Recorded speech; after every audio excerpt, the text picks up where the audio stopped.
Yes. I don't want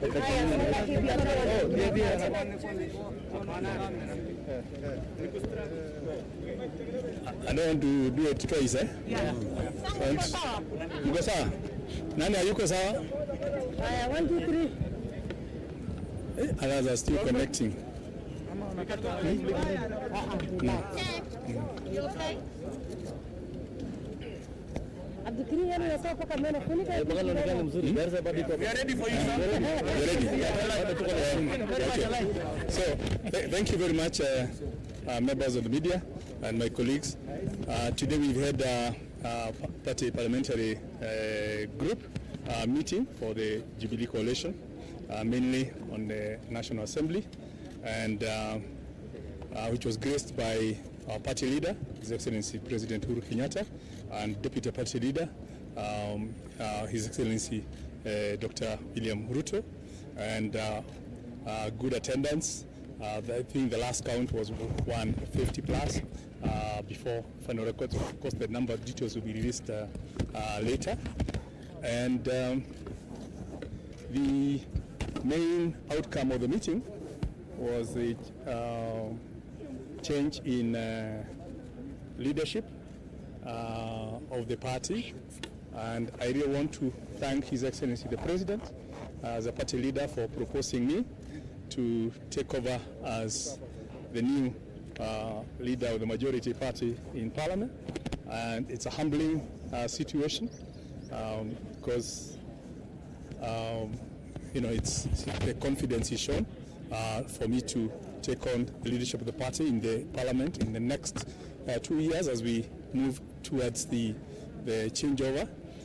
And want to also congratulate my colleague, Honorable Adan, who now takes over the position I had been given just 2 weeks ago as the Joint Secretary to the Joint Parliamentary Group of both the Senate and the National Assembly. I did half the notes. He will complete the other half, and then we work together, and obviously with the other changes that were made that you already reported on. So I don't take this appointment lightly. It's a great honor to me. It's and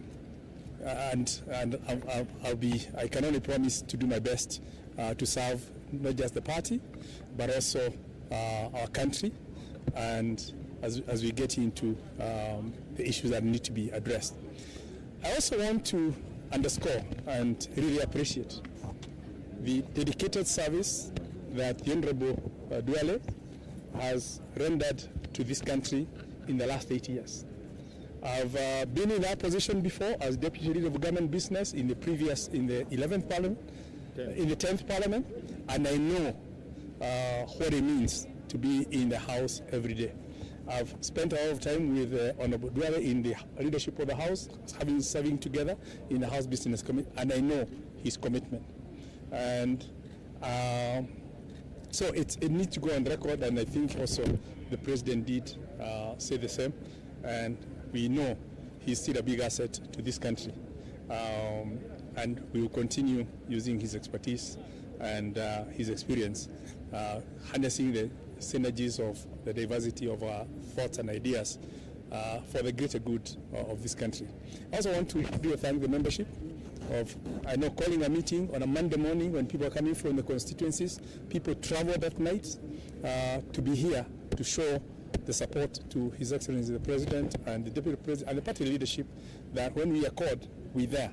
And I believe that's the new unity that we've all been working for as we forge forward for the purposes of achieving the greater good in terms of the promises and the pledges we made to Kenyan people.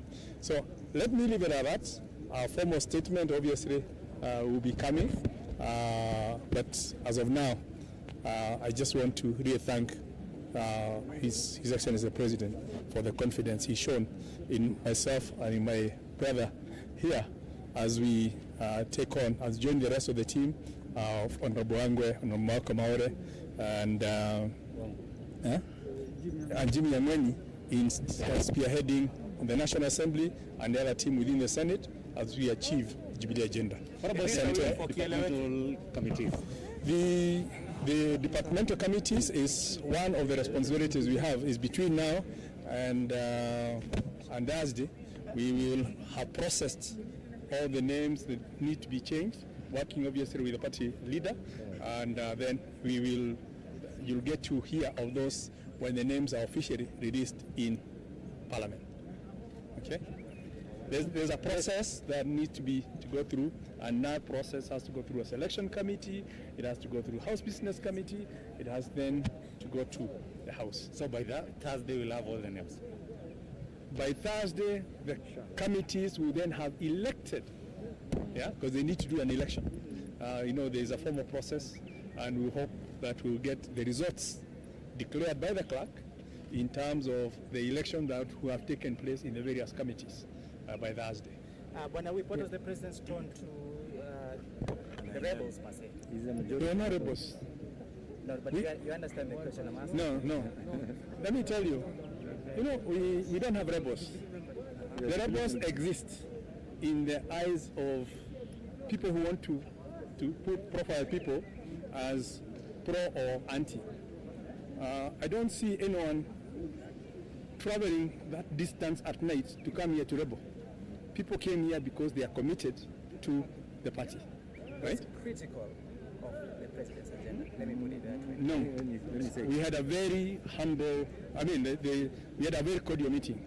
We even ended up with tea at the cafeteria. It's like, it's that social. It's that, and we wish we didn't have the restrictions of COVID, then we would have probably socialized much more. Yeah, but I want to assure you, and I want to commit myself that going forward, we would want to see the whole Jubilee fraternity working together in harmony to achieve the objectives of the party.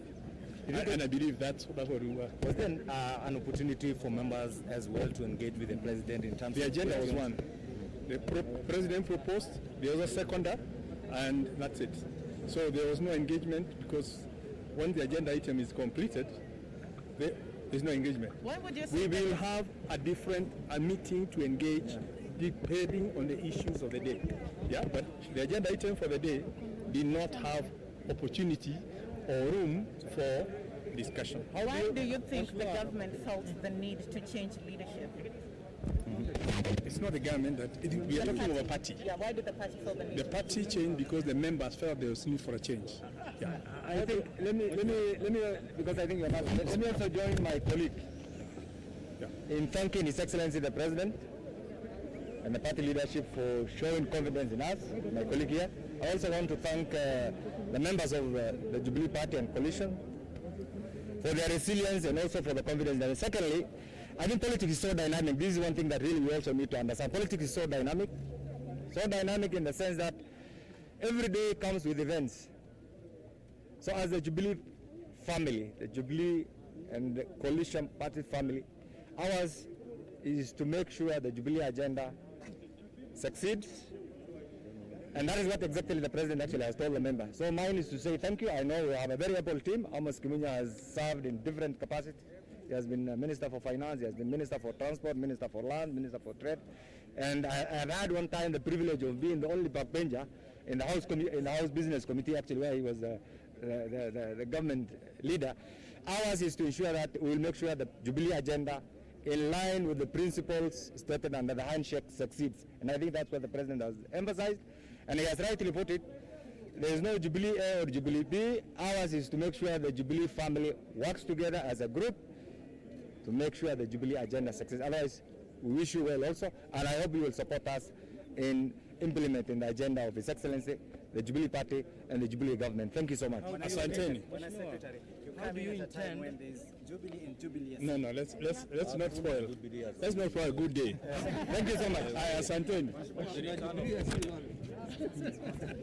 Hey, that's a nice